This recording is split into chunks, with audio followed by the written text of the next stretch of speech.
আসসালামু আলাইকুম ওয়া রাহমাতুল্লাহি ওয়া বারাকাতুহু। খেয়ানতকারী ব্যক্তি খেয়ানত নিয়েই কিয়ামতের মাঠে হাজির হবে।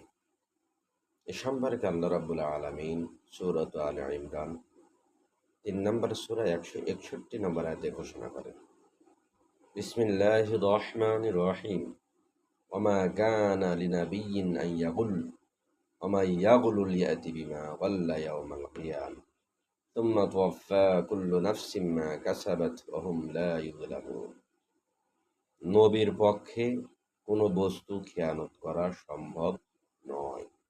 আর যে খেয়ানত করবে সে খেয়ানত অবস্থায় কিয়ামতের মাঠে হাজির হবে।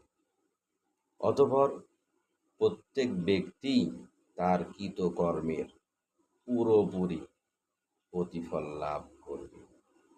কারো প্রতি এক বিন্দু পরিমাণও জুলুম করা হবে না।